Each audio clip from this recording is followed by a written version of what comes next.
Oke, bismillahirrahmanirrahim. Assalamualaikum warahmatullahi wabarakatuh. Hai Sobat Antasari, kita jumpa lagi di podcast UIN Antasari ya, di podcast Kearifan Lokal Unggulan.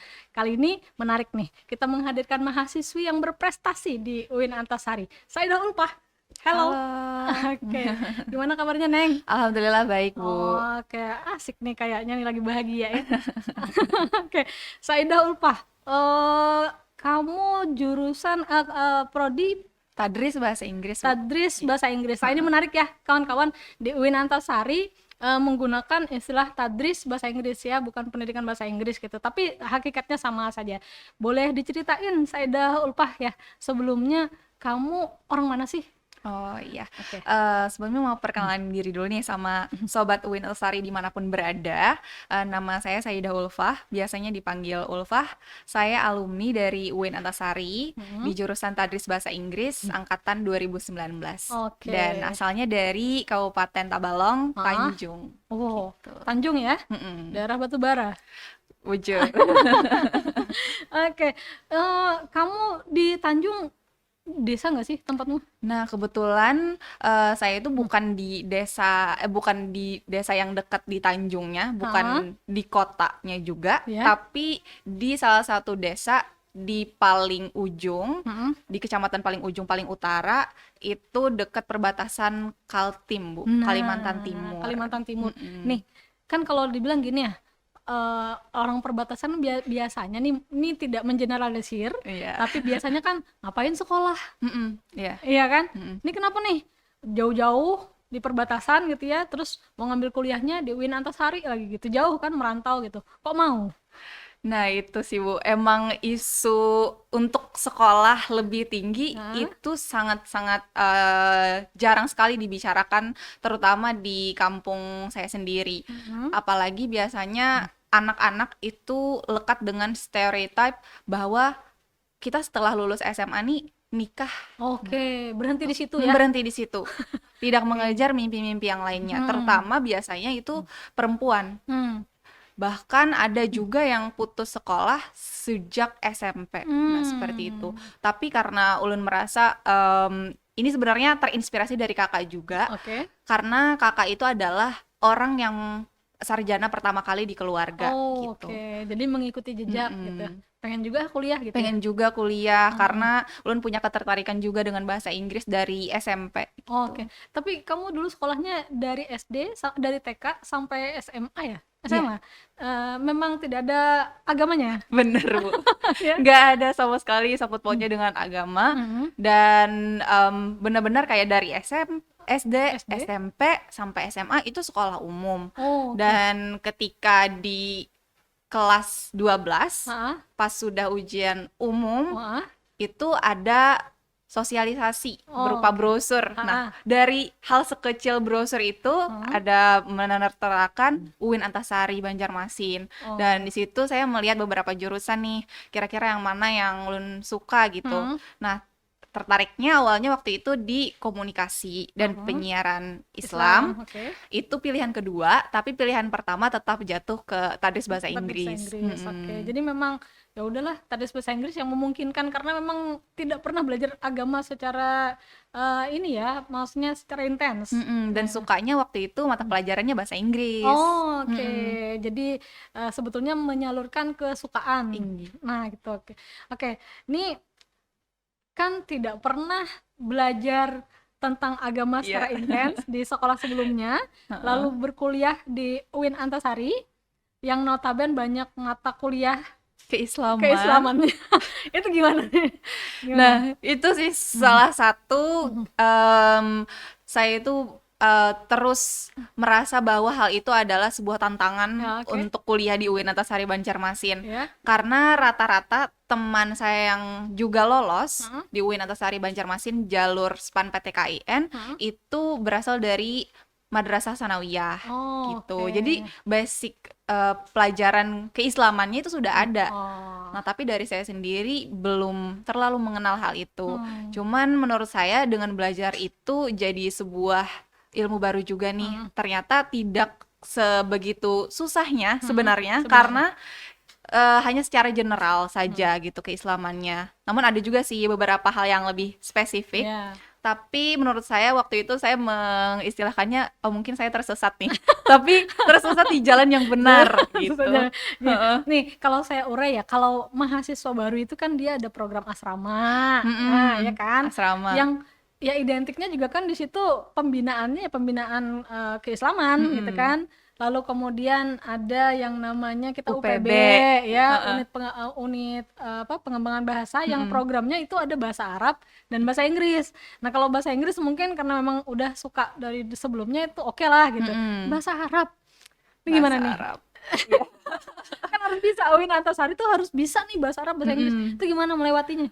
Nah itu sih Bu, dari awal sendiri ya, saya memilih asrama itu malah di tahap 1. Nah, lagi kita beradaptasi nih di kampus, masih semester 1. Terus masuk lagi ke tahap asrama yang bangunnya dari jam 3 pagi gitu sampai jam 6, terus lanjut lagi UPB. Nah, di UPB itu juga kalau bahasa Inggrisnya ibaratnya udah basic, jadi kelasnya kelas yang atas. Ya. Kalau di UPB bahasa Arab, alhamdulillah terlempar jauh sih Bu. Nah, tapi bisa ya, maksudnya mulai dari belajar tuh kayaknya tuh nulis bahasa Arab kan harus beda banget kan dengan bahasa Inggris yang alfabet gitu kan. Iya. Itu gimana tuh? Nah awalnya itu kan sebelum masuk saya itu belum tahu nih kalau ada UPB. Ternyata pagi-pagi selama 1 semester yang itu dimulai dari jam 6.40. Nah jadi cara saya sendiri untuk belajar di awalnya itu mengetahui nih gimana kata-kata dasarnya, kata-kata dasar, terus juga frasa-frasa dasar yang bisa kita gunakan ketika kita berbicara dengan dosen pengajar UPB bahasa Arab gitu. Jadi sebetulnya terlewati, memuaskan nggak? Memuaskan karena naik tingkat, level. naik grup. Grup ya. Akhirnya bisa juga gitu ya? Bisa juga akhirnya. Ini kamu nih angkatan 2019, belum ada corona. Ada Bu, 2020. Enggak maksudnya masuknya offline. Iya, jadi kan ini kayak shock banget nggak sih gitu, kuliah yang tadinya sekolah biasa aja gitu ya, lalu kemudian masuk ke UIN Antasari, bangun dari asrama tuh jam 3 pagi, selesai macam-macam disuruh ibadah macam-macam gitu ya di asrama, 6.40 lanjut ke UPB, jam 8.30 kuliah.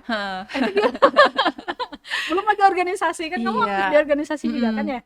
Nah itu sih Bu, juga mungkin tantangan tidak hanya untuk saya sendiri, namun juga tantangan untuk teman-teman di angkatan 2019 lainnya. Karena setiap angkatan itu pasti punya tantangan sendiri. Tapi kalau 2019 itu menurut saya lebih challenging karena yang pertama ketika kita di semester 1, kita sudah mulai terbiasa nih untuk datang ke kelas, belajar. Kemudian setelah 1 semester berlalu kita langsung masuk ke fase online gitu. Terus lumayan juga tuh. Kemudian kita belajar materi-materi yang inti, sebenarnya yang inti-inti itu kayak belajar tentang bagaimana penelitian dan lain sebagainya, itu di fase online. Tiba-tiba langsung ketika kita masuk ke fase offline lagi, kita sudah harus meneliti skripsi gitu ya. Udah harus PPL, mengajar ke sekolah. Oke. Ini cukup ya. Adaptasinya mulai dari tadi shock gitu, nggak tahu ada UPB, ternyata ada UPB. Kan waktu memilih UIN Antasari tidak tahu juga ada asrama. Tidak tahu sama sekali Bu. Iya benar. Dikira kuliah bahasa Inggris ya, enjoy aja gitu ya. Taunya ini aja Bu, mungkin banyak hafalan ya, mungkin banyak hafalan iya. Nah tiba-tiba nih udah selesai UPB, udah selesai asrama gitu ya, online kuliahnya. Ya kan udah mulai bisa adaptasi, online lagi gitu kan. Udah selesai kuliah online, udah naik ke semester 6 berarti ya, selesai. Iya semester 6, menuju semester 6. Menuju semester 6 kan, berarti udah harus PPL tuh. Iya. Praktek ngajar ke sekolah-sekolah. PPL 2 ke sekolah. Ke sekolah-sekolah. Terus kamu juga harus menyiapkan proposal skripsi. Betul. KKN? Iya, langsung setelah gitu. itu. Nah, yang menariknya di antara perjalanan kamu yang itu kan kamu juga ikut aktif organisasi, gimana menyeimbangkannya? Itu. Nah, mungkin di sisi tadi ada kekurangannya yang online untuk angkatan 2019, tapi juga ada sisi dari manfaatnya. Karena waktu itu kita di fase online jadi lebih mudah kalau bagi saya saya sendiri untuk multitasking dalam membagi tugas-tugas yang harus saya tanggung jawabi gitu, Bu. Dimulai saya itu waktu pertama kali itu ikut HMJ dulu sih. Himpunan Mahasiswa Jurusan. Sebagai apa di sana? Awalnya itu sebagai anggota bagian intelektual dan development. Lalu di periode berikutnya itu jadi sekretaris umum.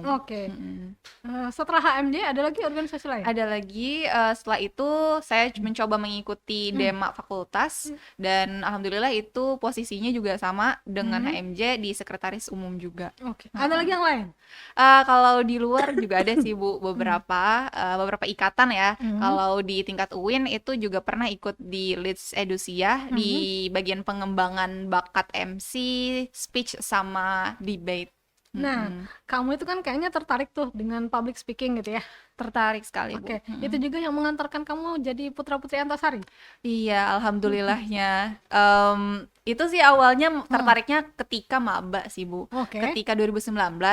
Cuman ibaratnya lu tuh sadar diri gitu, karena persyaratannya ada banyak untuk menjadi representatif mahasiswa di UIN Antasari Banjarmasin. Akhirnya setelah itu lu persiapan selama 2 tahun dan mencoba di tahun 2021. Terpilih? Alhamdulillah terpilihnya jadi juara 2 waktu itu. Ini kayaknya bukan hanya putra-putri Antasari ya, kamu yang berhasil menjadi duta gitu ya. Kamu ada duta yang lain nggak? Kalau di bagian luar juga ada. Waktu pertama kali itu, yang pertama kali saya coba itu ada duta bahasa Kalimantan Selatan. Tahun berapa tuh? Tahun 2021. 21 ya. Tadi PPA Putra-Putri Antasari tahun 2021 juga, tapi bagian akhir gitu. Jadi bersambut ya duta bahasa. Lalu udah mau lengser ke PPA. Ke PPA. Ada lagi yang lain nggak? Ada juga di tahun 2021 itu Ulun juga mencoba Nananggaluh gitu. Awalnya tingkat kabupaten dulu nih di Tabalong, terus lanjut lagi ke tingkat provinsi waktu berhasil? Itu. Alhamdulillah berhasil. Jadi di tahun 2000, ini tahun yang sama loh, Neng? Iya, tahun yang sama karena waktu itu saya menganggapnya itu banyak nih manfaatnya ketika kita online. Walaupun sebenarnya tantangan ketika ikut Nananggaluh Kalimantan Selatan itu kita sedang mengadakan middle test. Ya. Dan akhirnya untungnya itu online. Jadi ketika sudah selesai karantina dan segala macam, malamnya langsung ngerjakan, langsung submit gitu. Jadi COVID itu kamu manfaatkan buat produktif ya, biar lebih bisa berkecimpung di hal yang lain, bukan hanya kuliah gitu ya. Ada lagi yang lain nggak? Kalau yang lain itu di tahun berikutnya karena di UIN Antasari waktu itu juara 2 untuk PPA sendiri, terus lanjut ke tingkat provinsi di Putra-Putri Kampus Kalimantan Selatan di tahun 2022. Nah, ini kan menarik nih perjalanan kamu mengisi kesempatan gitu ya, yang datang bertubi-tubi gitu ya. Kamu coba terus dan akhirnya kamu bisa berhasil gitu. Satu hal yang pernah gagal nggak sih? Banyak sekali sih, Bu. saya ingat ya, ketemu sama kamu tuh era BUAF ya, Borneo Undergraduate Academic Forum gitu. Kamu gagal di situ? Betul, Bu. Dan era ketemu ibu pas di BUAF itu sebenarnya itu tahun kedua.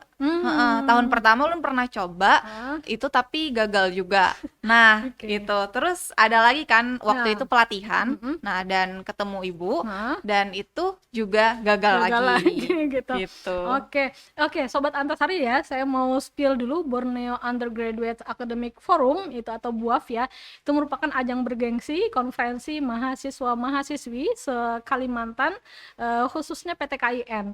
Nah, itu berlangsung biasanya keliling antara UIN Antasari Banjarmasin, UIN Samarinda, kemudian IAIN Pontianak dan juga IAIN Palangkaraya. Nah, oleh sebab itu biasanya banyak mahasiswa dari PTKIN yang ikut berpartisipasi di situ. Jadi itulah ajang bergengsi ya, Neng ya, kalau ikut di situ. Menariknya gini, Neng, kamu gagal di BUAF. Nah, itu kan kelas internasional ya, level internasional. Tapi ternyata kamu dapat kelas internasional yang lain nih. Alhamdulillah ya. Yang boleh ceritain program pertukaran pemuda antar negara. Iya, nah itu gimana? dari segi banyaknya kegagalan salah satunya Iya. di BUAF ya Bu ya, dan tapi menurut saya nothing tulus lah, nggak ada yang hal yang rugi dari kita mencoba sesuatu, karena dari BUAF sendiri saya juga belajar gimana cara nulis yang bagus nih Oke. buat Karya ilmiah. karya ilmiah gitu. Nah, di PPAN sendiri itu sebenarnya saya udah tahu dari tahun 2019 Tentang ketika itu, maba. tentang pertukaran pemuda antar Iya. negara itu kamu udah tahu sejak 2019? Iya, sejak maba. Maba. Ya, sejak mahasiswa baru kamu udah tahu. Iya, Oke. udah tahu informasinya nih, udah tahu nih apa persyaratan-persyaratannya. Dari mana kamu tahu? Dari tahu itu lewat Instagram. Instagram Kemenpora. Instagram Kemenpora awalnya, terus cari nih kira-kira kalau misalnya di provinsi yang nyeleksi itu siapa gitu. Ternyata ada yang nyeleksi. Yang nyeleksi itu dari dua pihak, dari Disporanya, Oke. kan dari Kemenpora turun Kemenpora, dulu ke Dispora, terus dari Dispora ini menyerahkan untuk konsep segala macam itu ke alumninya. Oh, Dan oke. alumninya itu punya organisasi namanya PCMI, Oke. Purna Caraka Muda Indonesia Oke. gitu. Nah, ini gini ya. Jadi kamu sudah tahu tentang pertukaran pemuda antar negara ini sejak tahun 2019. Iya. Keterimanya tahun berapa? Keterimanya 4 tahun kemudian, tahun 2023. 2023. Yang kamu sendiri udah mau lulus kuliah? Iya, waktu itu udah sidang. Iya, udah sidang, terus tinggal nunggu yudisium sama tinggal nunggu wisuda. Oke. Ini kan gini ya, Neng ya, long journey. Ya kan? Dari 2019 Iya. kamu nyiapin banyak hal tuh bisa sampai ke Banyak. 2023 lulus. Boleh ceritain, Neng?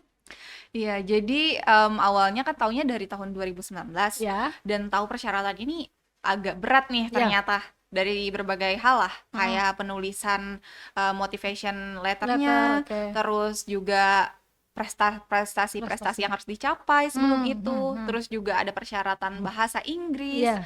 Jadi kayaknya saya nggak bisa nih daftar di tahun 2019, masih sadar diri lah ibaratnya gitu. Terus melihat juga alumninya, wah sangat berpotensi sekali gitu. Dan di tahun 2020 itu masih COVID, jadi Kalimantan Selatan tidak mengadakan waktu itu. Dan di tahun 2021, 2022 itu kebetulan saya masih sibuk-sibuknya di organisasi, kuliah, PPL, KKN.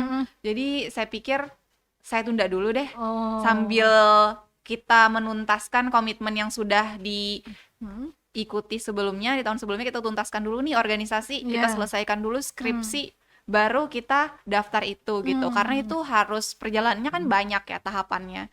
Kalau misalnya kita sambil multitasking mungkin agak sedikit sulit ya. Oke. Ini yang dari UIN Antasari kamu sendiri?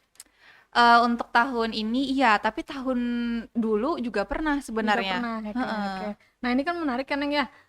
Kuliah predikat sebagai mahasiswa itu kamu tidak hanya meminta atau menunggu kampus memberikan informasi-informasi buat pengembangan diri, tapi kitanya juga harus proaktif gitu. Jadi kalau orang bilang ya kuliah ya gitu, kuliah datang ke kelas, habis itu pulang ke kos gitu ya, ikut organisasi, tapi tidak hanya sebatas itu, kamu mencari informasi keluar juga gitu untuk pengembangan diri yang sebetulnya sejak 2019 kamu udah tahu. Tapi karena sibuk pun kamu tidak melupakan. Kan dari 2020 tidak diadakan, 2021, 2022 Tunda kamu sibuk, dulu. tapi kamu nggak melupakan itu. Kamu nggak lupa, tetap nyoba lagi tuh. Tetap nyoba lagi karena memang ini kesempatan yang luar biasa banget, karena memang benar-benar dibiayai penuh oleh Kemenpora, dan itu adalah salah satu cara juga kita untuk berdiplomasi dengan negara lain gitu. Nah, ini kan nggak Islam full ini ya. Betul. Ya, kemarin kemana perginya ini? Namanya juga pertukaran pemuda antar negara. Berarti kan dikirim kemana ini? Nah, kalau untuk programnya sendiri itu ada banyak sih, Bu. Ada yang ke Korea, ada yang ke Singapura, ada yang juga ke Kanada, Malaysia, terus juga ada yang ke Jepang dan lain-lain gitu. Nah, tapi untuk yang tahun kemarin 2023. itu Kalimantan Selatan dapat 2 kuota. Cuma 2 kuota ke Korea Selatan sama yang ke Australia. Dan alhamdulillahnya saya sendiri dapat yang ke Australia gitu. Oke. Nyangka nggak bakalan dapat? Kayaknya kalau dibilang nggak nyangka mungkin sedikit klise, tapi memang ada sedikit nggak nyangka dan nyangkanya. Karena kenapa saya bilang nggak nyangka? Karena waktu itu pesertanya ternyata luar biasa sekali. Iya. Bahkan gini Bu, ada juga yang sudah di paspornya itu udah keliling kemana-mana nih. Dan kamu baru pertama ke situ? Baru pertama kali. Keluar negeri pertama ya ke situ? Bahkan ini pertama kali naik pesawat. Beneran. Iya ya. Jadi jangankan kepikiran luar negeri gitu ya, naik pesawat aja baru itu pertama kali. Pertama kali. Oke, luar biasa ya buat kamu. Nih, berapa lama di sana?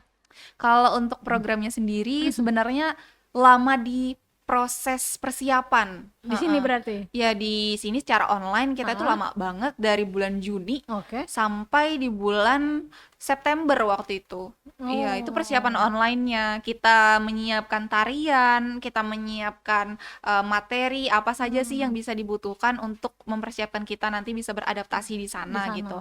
Terus dilanjutkan dengan program online resminya, yang mana kita digabungkan dengan delegasi Australia itu selama 1 bulan, selama bulan Oktober.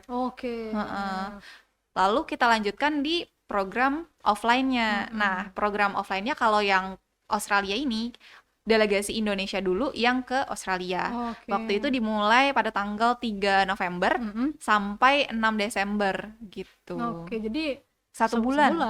Jadi sebulan kamu di situ? Iya, sebenarnya ini diperpendek sih Bu. Kalau tahun-tahun sebelumnya itu 2 bulan gitu. Tapi kamu ini diperpendek. ngerasa kesel nggak nih? Biasanya 2 bulan, kok sekarang sebulan gitu. Kalau saya sendiri merasanya cukup aja sepertinya. Karena nanti ditambah dengan bahasa Indonesia. Tapi mungkin dari pihak tempat magang waktu itu, karena kebetulan saya magangnya di kampus. Kampus apa? Saya magangnya di kampus di Australian National University, atau biasanya orang manggilnya ANU. Iya. Nah, di situ di bagian The Global Institute for Women Leadership, atau singkatannya itu JOL, di bagian kesetaraan gender. Di situ saya berperannya sebagai research intern waktu itu. Nah, ini kan gini, di BUAF gagal. Iya. Kan riset juga ya? Research juga. Malah dapetnya risetnya di Australia. Di situ. Kamu nyumpahin nggak? Tuh nggak keterima tuh saya. Gimana tuh? Enggak dong Bu, tapi saya berasa kayak ternyata di BUAF ini saya punya sesuatu yang saya pelajari gitu. Karena dari kegagalan itu saya belajar sesuatu. Akhirnya saya tahu nih, ternyata ketika kita di bagian penelitian ini seperti ini. Karena di sana kita tidak juga bekerja full, tapi juga diajarin. Gitu. Ya, justru malah langkah awal ya. Gagal di BUAF itu sebetulnya langkah awal untuk memperbaiki diri. Iya. Nih di Australia 1 bulan apa aja yang dilakukan? Nah, kalau di Australia ini berbeda dengan program-program pertukaran lainnya, Bu. Apa bedanya? Kalau program pertukaran lainnya itu biasanya durasinya sedikit. Ada yang dimulai dari 1 minggu, ada yang 2 minggu gitu. Tapi kalau di Australia ini fasenya lebih lama, 1 bulan gitu. Nah, dan selama itu juga berbeda dengan program lain, karena program lain itu biasanya hanya visiting, hanya mengunjungi. Terus juga ada forum mungkin. Nah, kalau di program yang Australia ini kita ada magang. Kemudian kita ada konferensi, kemudian ada youth forum juga, kemudian ada ketika kita magang itu kita tinggalnya bersama orang tua asuh. Gitu. Jadi kita tinggal dengan native langsung ya? Iya. Jadi kita ngerasain orang Australia tuh kayak apa gitu? Orang Australia itu gimana, terus juga budaya mereka di rumah itu gimana, dan gimana cara kita bisa beradaptasi dengan budaya mereka tanpa kita meninggalkan budaya kita sendiri sebagai Indonesia gitu. Iya, tapi itu orang Australia asli ya? Iya, non-muslim dong ya? Kebetulan saya tidak bertanya, dan beliau juga tidak pernah menceritakan itu, karena menurut saya mungkin itu terlalu sensitif. Ya, privacy ya. Tapi maksud saya begini, bagaimana cara kamu membawa diri kamu di situ, yang kita serumah, yang sama-sama orang Indonesia mungkin ya, dengan orang tua kita sendiri aja kadang ngerasa ada sekat yang harus dijaga nih gitu. Nah, ini beda negara, barangkali beda agama gitu, beda bahasa, beda budaya, itu gimana? Nah, untuk ketika pembagian orang tua asuh, saya bisa bilang saya sedikit lebih beruntung. Kenapa tuh? Saya merasa beruntung karena kebetulan kedua orang tua asuh saya ini, bapak dan ibu. Bapak saya itu namanya Bapak John. Kalau ibu ini namanya Ibu Nenen. Nah, kalau Bapak John ini dulu tahun 1994 itu beliau adalah program koordinator dari IAP itu. Iya, dan ibunya itu juga program koordinator tahun 2019. Iya, jadi sedikit banyaknya beliau itu lebih paham bagaimana cara nge-treat anak yang berada di rumah beliau gitu. Jadi di hari pertama itu bahkan beliau udah bilang, ini kamarnya ya, kiblatnya ke arah sana. Terus ini sajadahnya ya, gitu. Jadi Dan lebih ya lebih paham beliau. Dan saya juga merasa sangat senang karena waktu itu saya juga tidak membawa sajadah, tapi membawa mukena. Karena cukup memakan space koper waktu itu. Jadi mereka yang justru tanpa kamu meminta, tanpa bertanya, mereka yang ngasih tahu gitu ya. Makanan di rumah? Makanan kebetulan beliau ini juga lebih pro ke Indonesia, jadi setiap hari ada nasi. Nah itu sih keuntungannya Bu menurut saya sendiri. Kalau teman-teman saya itu rata-rata setiap hari ada yang makan roti dan lain sebagainya gitu. Tapi saya juga tidak lupa nih bagaimana saya harus bisa tidak menjadi Indonesia terus nih di rumah mereka. Saya juga beberapa kali kayak kita masakan Australia gitu dan juga mencoba makanan mereka. Dan yang paling penting menurut saya ketika kita beradaptasi adalah dengan menanyakan konsen mereka gitu. Kayak kapan nih misal waktu untuk mandi. Nah, bahkan sekecil waktu untuk mandi itu kira-kira berapa menit ya? Karena kan untuk biaya pengeluaran air di sana itu mahal sekali. Jadi kita harus menyesuaikan ya. Menyesuaikan. Nah, itu terkait dengan di rumah gitu ya. Nah, tadi ada disebut magang. Apa yang dilakukan di magang itu? Nah, magang ini cukup berbeda dengan di Indonesia. Ini sorry saya potong. Ini magang itu di NU ya? Iya, di ANU. Di kampus? Iya, di kampus. Nah apa yang kamu lakukan di magang itu? Nah, mungkin saya bisa cerita tentang setiap harinya dulu. Jadi ketika di sana kami cukup kaget Bu, ternyata beliau menjelaskan kalau di sana itu kita masuknya dari jam 9. Dari jam 9 dan pulang itu jam 4 atau jam 5. Karena kata beliau, kamu jangan lama-lama ya di sini. Karena nanti kalau misalnya jam 5, ini pintunya kekunci. Gedungnya udah kekunci, kita nggak bisa lembur, kata beliau. Seenak itu ternyata kita nggak bisa lembur nih, gitu. Dan setelah itu kami juga baru tahu ternyata beliau itu bukan ya, untuk waktu dari magang itu hanya 3 hari untuk yang offline. Jadi 3 hari datang ke kampus gitu ya? 2 harinya itu kita work from home ternyata. Sangat memudahkan sekali sebenarnya. Tapi kebetulan saya di kantor itu dengan teman saya yang dari Sulawesi Tenggara. Jadi kami memutuskan kayaknya kita nggak work from home aja, kita datang aja ke kantor. Jadi di kantor itu sepi banget ketika 2 hari yang work from home itu. Jadi di sana ngapain? Di sana dari jam 9 sampai jam 5. Kalau anaknya nggak paham kan ngengong-ngengong aja tuh di ngapain aja? Nah, kebetulan kita itu ada masing-masing supervisor dan supervisor saya waktu itu beliau dari Brazil kebetulan tapi udah pindah ke Australia dan jadi warga negara di sana. Dan beliau itu fokusnya juga di kesetaraan gender. Dan beliau ini waktu itu kan sudah tahu nih kalau dari CV saya sendiri saya itu fokusnya di pendidikan. Dan beliau mengajak kolaborasi di penelitian mengenai pendidikan. Waktu itu fokusnya di women's overload in work. Bagaimana kita meneliti nih perempuan-perempuan yang ada di dunia akademik seperti guru. Waktu itu fokusnya di guru. Dan mereka itu gimana nih kalau misalnya mereka itu pekerjaannya overtime dan juga banyak sekali pekerjaan antara di rumah dan juga di kantor yang berefek kepada mental health mereka. Dan yang kita teliti itu sebenarnya apakah ada nih instansi yang tempat mereka itu bekerja menyediakan fasilitas untuk memperbaiki mental health mereka gitu. Dan itu kemarin fokusnya itu di wilayah Global South atau di negara-negara di Global South. Dan salah satu negara di Global South itu ada Indonesia. Gitu. Sehektik itu ya di Australia ketika perempuan bekerja, lalu kemudian mungkin pekerjaannya overtime gitu ya, jadi mempengaruhi mental health-nya? Kalau waktu itu kami fokusnya di global south sih Bu. Oh. Jadi menelitinya di negara India, Iya. di Meksiko, terus juga di Brazil dan di wilayah Indonesia Oh, gitu. oke. Kamu ambil sampel di Di Indonesia? Indonesia fokusnya. Oke, di mana? Di Indonesia itu kami fokusnya meneliti di bagian-bagian yang sudah ada penelitiannya.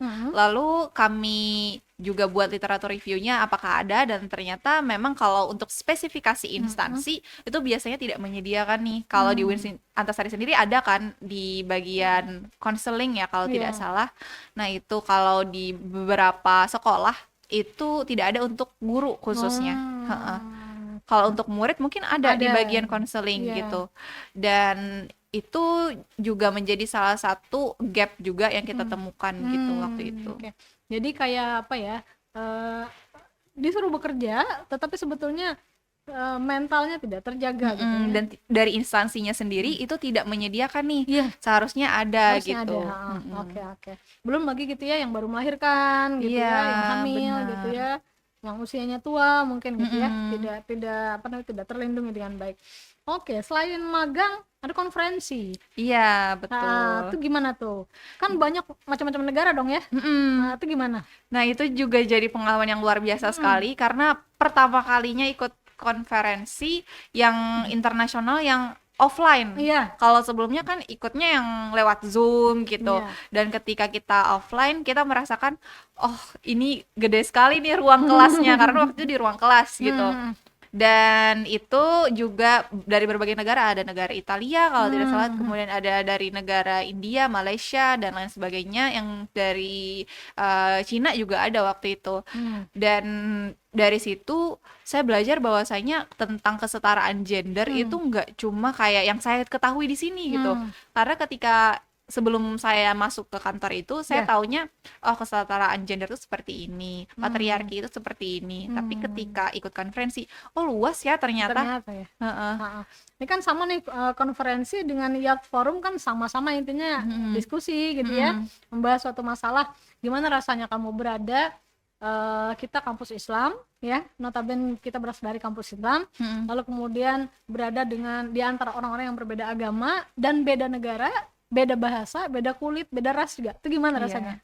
Nah, karena Australia sendiri itu adalah negara multikultural yang sangat-sangat banyak sekali negara orang lain yang berasal dari negara lain yang akhirnya mempunyai citizenship di sana gitu. Jadi untuk mereka sendiri sangat toleran sebenarnya, Bu.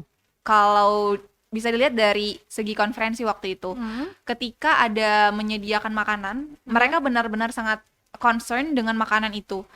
Kayak dibagi beberapa bagian. Kalau kita kan biasanya ya udah snack nih, snack entah kamu gitu alergi atau apa, nggak tahu nih.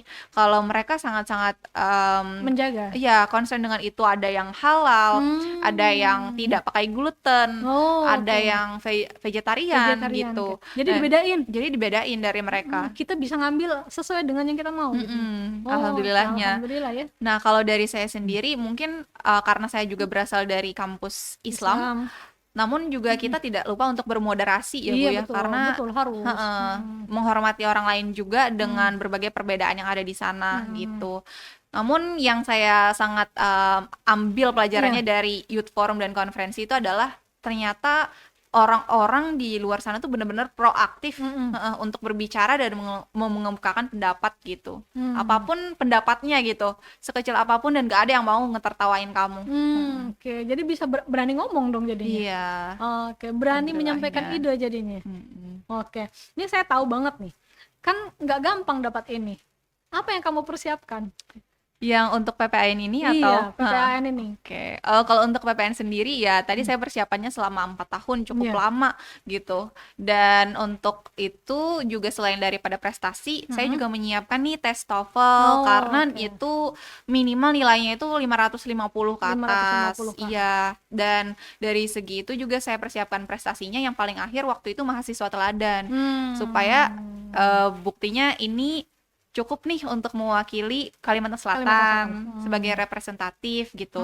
Tapi di samping prestasi-prestasi itu, hal yang penting juga adalah kita mempunyai kemampuan kebudayaan gitu. Karena kita ada tarian gitu kan, ada tari saman dan lain sebagainya. Dan kebetulan waktu itu saya mendapatkan posisi sebagai penyair di tari saman dan juga kebagian tari Nusantara, waktu itu tari Cakalele dari Maluku. Nah, kamu kan orang Banjar. Tari saman tuh Aceh. Penyairnya lagi. Kan beda nih bahasa Aceh. Itu gimana kamu belajar? Iya, nah jadi itu seleksi juga sih Bu.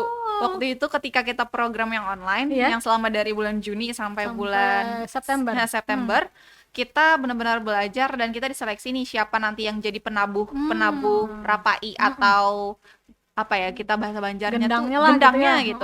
Nah, terus siapa yang jadi penyairnya? Waktu itu diseleksinya ditunjuk dulu nih 3 orang gitu.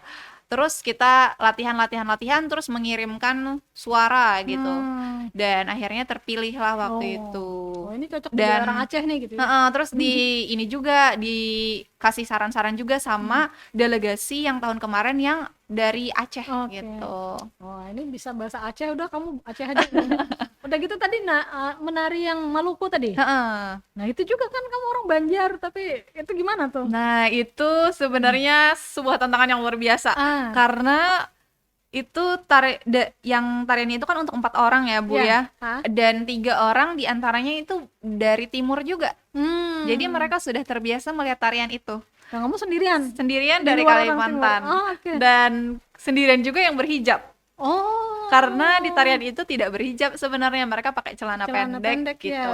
Nah, tapi teman-teman saya tuh paham sendiri nih kalau saya butuh pakaian yang cocok untuk berhijab gitu. Jadi disesuaikan gitu. Dan untuk tariannya sendiri kebetulan itu dilatih oleh delegasi lain yang juga berasal dari Maluku. Walaupun itu cukup sulit karena pakai parang waktu itu, pakai tameng, tapi nggak apa-apa, kita belajar secara online gitu. Tapi bisa akhirnya terlewati. Kalau tari Banjar kan biasanya gemulai gitu ya Bu ya. Apalagi tari untuk yang penyambutan itu cukup agak lambat gerakannya dan berbeda dengan tarian ini. Jadi itu benar-benar pengalaman yang luar biasa sih Bu. Nih kamu berangkat tadi dari November ya? Desember ya? Iya. November sampai Desember, musim dingin. Itu udah berakhir sih Bu. Itu menuju musim panas, musim semi ke musim panas gitu. Tapi oke lah ya cuacanya. Tapi emang benar sih Bu, masih dingin. Masih dingin karena memang anginnya itu kuat banget gitu. Bahkan saya sendiri nggak kuat. Saya pakai baju biasanya 2 lapis. Dan rata-rata wajah teman saya dan muka saya sendiri juga itu kering gitu.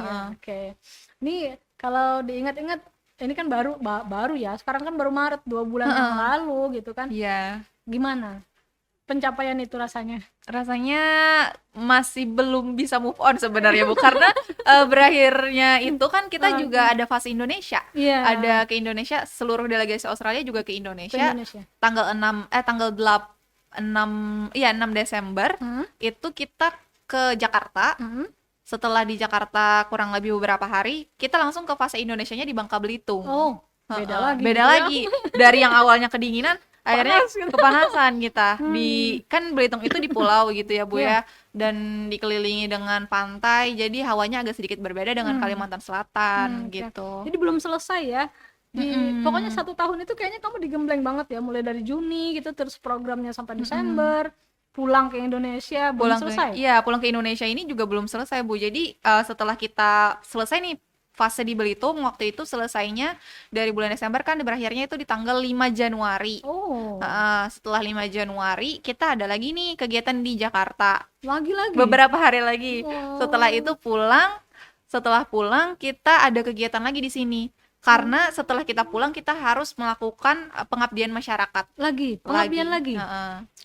Sampai berapa lama? Jadi selesainya tuh kapan sebetulnya? Selesainya itu sebenarnya ofisialnya ya tanggal 5 Januari tadi. Tapi kita kan ada persyaratan lainnya. Memang dari Kemenpora harus melakukan pengabdian masyarakat. Setelah kita pulang gitu, apa yang kita pelajari nih? Kita melakukan pengabdian masyarakat. Setelah itu kita berkontribusi lagi dalam seleksi provinsi, sebagai panitia berkontribusi lagi dalam